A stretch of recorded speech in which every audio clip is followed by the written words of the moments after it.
हमारे धर्म ग्रंथ बताते हैं कि निर्माण और विनाश प्रकृति का नियम है। प्रकृति अपने हाथों से जिनका निर्माण करती है, एक निश्चित समय के बाद प्रकृति स्वयं ही उसका विनाश कर देती है।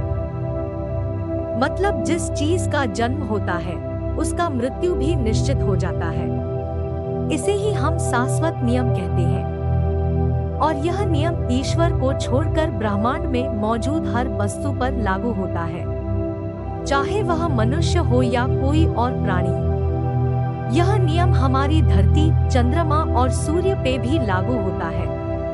मतलब हमारा सूर्य का भी एक दिन अंत हो जाएगा। लेकिन कैसे और कब, आइए जानते हैं इस वीडियो में।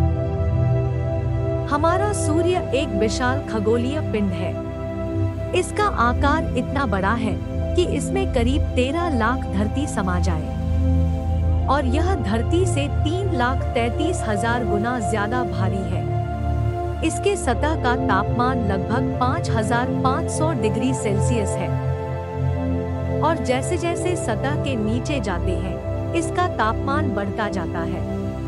सूर्य के केंद्र में तापमान करीब 1.5 करोड़ डिग्री सेल्सियस पहुंच जाता है। यही वह जगह है जहां सूर्य बृहत मात्रा में अपनी ऊर्जा न्यूक्लियर फ्यूजन नाम की प्रक्रिया द्वारा पैदा करता है। यही ऊर्जा हमें धरती पर सूर्य किरण के रूप में प्राप्त होती है। इसी ऊर्जा का उपयोग करके पेड़ पौधे अपना भोजन बनाते हैं। यही ऊर्जा धरती पर जीवन को चलाता है, यही बारिश लाता है, यही हवाओं को चलाता है, यही ऊर्जा संसार के जीव जगत को चलाता है। तो क्या होगा अगर सूर्य अपना ऊर्जा उत्पादन की यह प्रक्रिया बंद कर दे? मतलब सूर्य अपने सूर्य किरणों का उत्पादन बंद कर दे। निश्चित तौर पर ये समय जीवन के लिए धरती पर कयामत जैसा होगा। जब जीवन को चलाने वाला यह ऊर्जा नहीं होगा तो धरती पर जीवन का यह लीला जो करोड़ों वर्ष से चली आ रही है रुक जाएगी। मानव का क्या होगा यह कह पाना मुश्किल है, क्योंकि मनुष्य के हाथों में एक जादुई छड़ी आ चुकी है, और वह है विज्ञान। विज्ञान की मदद से हो सकता है कि इंसान धरती से निकलकर दूसरे ग्रहों पर बस जाए और अपना भविष्य सुरक्षित कर ले, लेकिन फिलहाल ये सब भविष्य के गर्भ में है। आज से करीब 10 अरब वर्ष पहले कई विशाल तारे जो ब्रह्मांड के सबसे पहले उत्पन्न हुए तारे थे कि बड़े विस्फोट के साथ अंत हो गया था। ये विस्फोट इतना भयानक था कि इसमें ढेर सारे भारी तत्व जैसे लोहा, कॉपर, कैल्शियम, मैग्नीशियम आदि का निर्माण हुआ और ब्रह्मांड में फैल गया। बाद में इन्हीं तत्वों से मनुष्य और दूसरे जीवों के शरीर का निर्माण संभव हुआ। इन तारों के मृत्यु से बृहद गैस के बादलों, जिसे हम नेब्यूला कहते हैं, का जन्म हुआ। करोड़ वर्ष तक ये बादल ज्यों के त्यों रहे, लेकिन किसी सुपरनोवा के विस्फोट ने गैस के इस बादल का संतुलन बिगाड़ दिया। अतः ये गैस एक जगह संगठित होकर एक गैस के गोले में बदलने लगे। जैसे जैसे ये गोला बड़ा हुआ, इसका गुरुत्वाकर्षण बढ़ता गया, जिससे ये अपने आसपास के गैस को अपने तरफ और ताकत से आकर्षित करने लगे। गोले का आकार बढ़ने के साथ ही इसके भीतर गैस का दबाव बढ़ने लगा। दबाव बढ़ने से गैस के अणु एक दूसरे से टकराते और गर्मी पैदा करते। इस तरह गोले का आकार बढ़ने से उसमें दबाव और तापमान भी बढ़ता गया। ये तारे बनने का सबसे शुरुआती अवस्था होता है, और गैस के इस गोले को प्रोटोस्टार कहते हैं।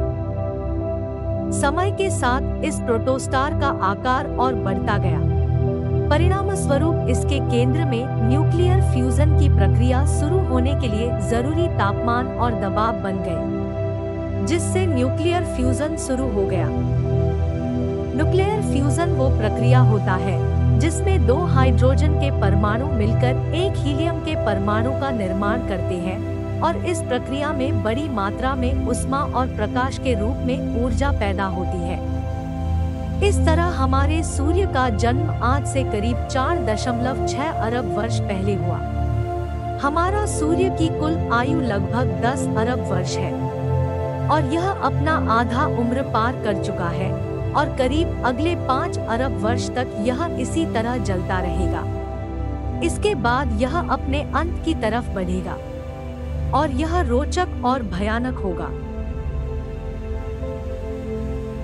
हमारा सूर्य मुख्यतः हाइड्रोजन गैस से बना हुआ है। इसी हाइड्रोजन गैस को सूर्य ईंधन की तरह उपयोग करता है अपनी ऊर्जा पैदा करने के लिए, और यह प्रक्रिया सूर्य के मध्य या केंद्र में होता है। ये उत्सर्जित ऊर्जा सूर्य के केंद्र से बाहर की दिशाओं में निकलता है, जिससे ये ऊर्जा सूर्य में मौजूद गैस को बाहर की दिशा में धकेलता है। वहीं गुरुत्वाकर्षण इन गैस को अंदर की दिशा में खींचता है।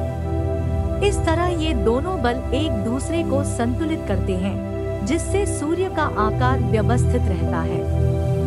लेकिन आज से 5 अरब वर्ष बाद जब सूर्य अपने केंद्र में मौजूद ज्यादातर ईंधन यानी हाइड्रोजन जला लेगा, तब ऊर्जा का पैदा होना रुक जाएगा, जिससे सूर्य का संतुलन बिगड़ जाएगा और गुरुत्वाकर्षण बल जबरदस्त वेग से आसपास के गैस को केंद्र की दिशा में खींच लेगा। यूं कहें कि सूर्य का केंद्र ढहकर छोटा हो जाएगा और इन नए ईंधन के जलने से विशाल मात्रा में ऊर्जा पैदा होगी, जो सूर्य के बाहरी आवरण को बाहर की दिशा में धकेलेगा।